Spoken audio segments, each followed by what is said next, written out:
Hello. I'm going to talk to you today about federalism as a relationship, because federalism is a relationship. At least that's the easiest way for me to understand it. And it's a relationship between the national governments and the state governments. And the Constitution sets up some parameters on this relationship. Remember, in creating the Constitution, the national government was gaining power and the states were losing power. And so they wanted to set out the boundaries of how this was going to work. Those boundaries are guidelines more than strong borders. If you've watched and done the first couple of lessons in this unit with someone else lecturing, then he talked about those expansion of the borders and the contraction of the borders for each side over time. This lecture will look at the obligations of the national government to the states, the obligations of the states to the national government, and the process of admitting new states into the relationship.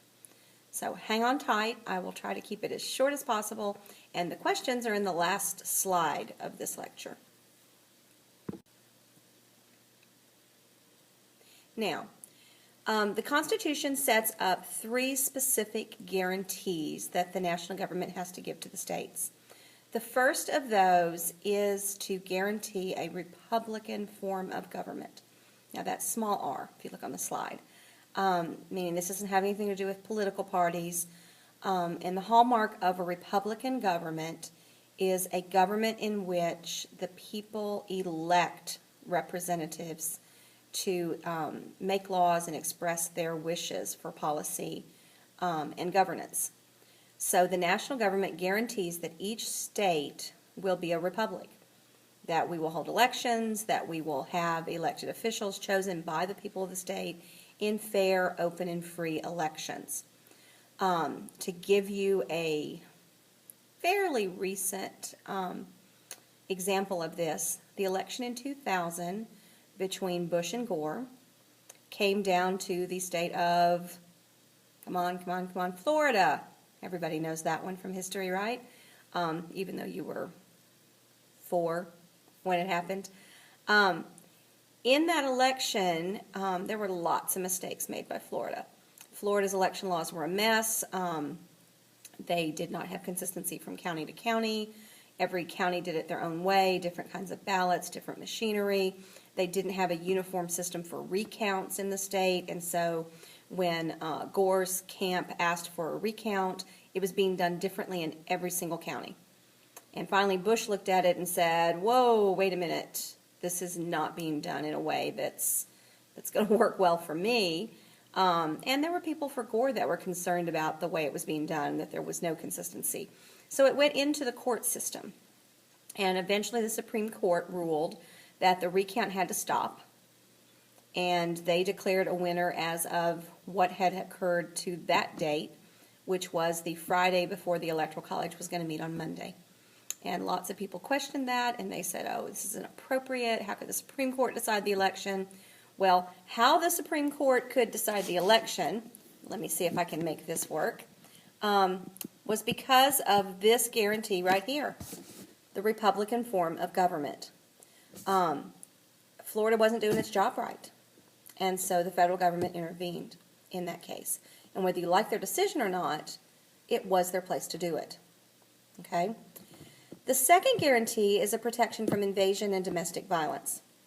Now, obviously, if we're attacked on our shores, like we were at Pearl Harbor, then that's going to fall underneath this. Okay? Rioting that government can't control, they would call in the troops, that falls under here. A more recent addition, though, to our understanding of what is domestic violence is violent action that occurs at home, even if it is not man-made. So this has been applied in recent years to the issue of national disasters. Okay, the picture down there in the bottom was on the roof of a building during the aftermath of Katrina in New Orleans, and it has been interpreted since probably the 40s, that it is the national government's responsibility to help the states and assist the states if there is a situation that the states can't handle. So flooding, there's some flooding going on in Colorado right now, wildfires, hurricanes, tornadoes, all of those, the assistance that happens in the case of those sorts of events. The federal government is helping the states because of this protection from invasion and domestic violence clause. Now, keep in mind, at the top of this slide, it says, if there are problems that the state cannot remedy on its own, the national government will intervene. So it's the state's responsibility first, and if they get in trouble, then they ask the national government for help. Okay? And then the last example is the protection of territorial integrity. In other words, each state's borders and boundaries are supposed to be secure and safe. And so this protection, let's say Florida says, no, I don't think our border stops, there at the Floribama. We should come all the way across to Mobile. Then if there was a dispute between us, then the national government could intervene in that dispute between the states. That sounds fantastical, and pretty much is, but there actually was a dispute between Georgia and Tennessee just a few years ago. Someone working in the state archives found an old land survey from the early 1800s, and in that land survey, it indicated that the border of the border of Georgia went all the way up to the Tennessee River in Chattanooga. And there was a horrible drought in the southeast at that time. Georgia's sort of desperate for water, and so they asked for a ruling on it. And the federal government basically just said, hey, if you'd sent this to us almost 200 years ago, well, then there might have been, something to talk about. But in this instance, it's been so long that this just doesn't meet scrutiny. So, sorry, move on. You can't move your state boundaries. Okay? Next. Now, the states also have obligations in this relationship. They don't have as many, though, okay, because it was the national government gaining power, not the states. The states were losing power. So their obligations are pretty simple. Because our representation in the national government is representing the people of the states, and with the original composition of the Senate representing the states themselves, then the states are responsible for conducting all elections. So the states conduct and pay for all state elections, local elections, and national elections. That's why it's appropriate for states to write election law and to decide what kind of equipment they're going to use on a state-by-state basis, etc. They just need to make sure it's done in a way that guarantees representative government.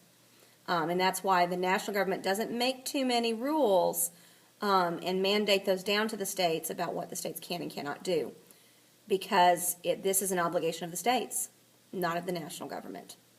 The second obligation the states have, and remember we talked in the last chapter about how the process of amending the Constitution embodies this principle of federalism. That's because you can't change the Constitution unless the states are involved. So it's an obligation of the states to consider any amendment proposal that comes to them in a timely fashion and make a decision. Do we want to change the Constitution? Do we not want to change the Constitution? And to vote and make that decision. And of course, if there's going to be a change, then it has to be ratified by the states. Now, how do we add new states? We haven't done this since the 1950s, and at that point we added Hawaii and Alaska. Basically, the Constitution sets up a process that only Congress can admit new states. It starts with something called an Enabling Act. And the Enabling Act is an act passed by Congress and signed by the President that enables the territory to write a constitution. And so the people of the territory, probably in some kind of constitutional convention, will draft a constitution. They send it back to Congress. Congress reviews it. They like it. They pass what's called an act of admission. And this is then signed by the President, and you have a new state. If Congress or the President don't like something in the territory's constitution, there's lots of provisions that they could take offense to or not like. For instance, in Arizona, when they were admitted, President Taft, who's a big judicial independence guy, he took exception to a part of the Arizona Constitution that would allow the people of the state to hold recall elections on judges. So if they didn't like the rulings that judges made, they could take a vote and recall or remove that judge from office. Taft didn't like that. And so Taft told them, hey, this is a condition. If you want to be admitted, you have to remove this part from your Constitution.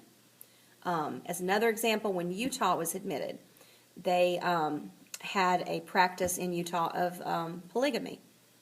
And they would allow men to have more than one wife. And the Congress said, no, this is not acceptable to us. You have to take this out. This is not an acceptable practice in the United States. And so Utah removed that provision, and Utah was granted statehood under an act of admission when they removed it. Now, if that condition is set, the people in the territory can vote on the condition and whether they want to agree to it or not. If they don't want to make a change, then they, I guess, just drop the whole process, and they are not going to become a state. If they agree to the change, then they put it to a popular vote of the people again. If the people in the territory say okay, they send it back to Congress and the president. They sign it. They're now a state. At that point, let's assume they've been admitted. They are equal to every other state. And even though the U.S. Flag Society numbers all the stars on the flag and they say, oh, this is Connecticut and this is Delaware and this is Georgia, whatever, there really is no hierarchy. Once a state is admitted, every state is equal to every other state. And that's why all the stars are the same size. It reflects that idea that every state is equal to every other state. I am going to post a little bit of an enrichment video underneath this lecture dealing with Puerto Rico. And, you know, that is our most likely 51st state. And so I'm going to post a couple of resources under this lecture. You especially might want to use those resources if you choose to do the flowchart activity, because those might help you with that.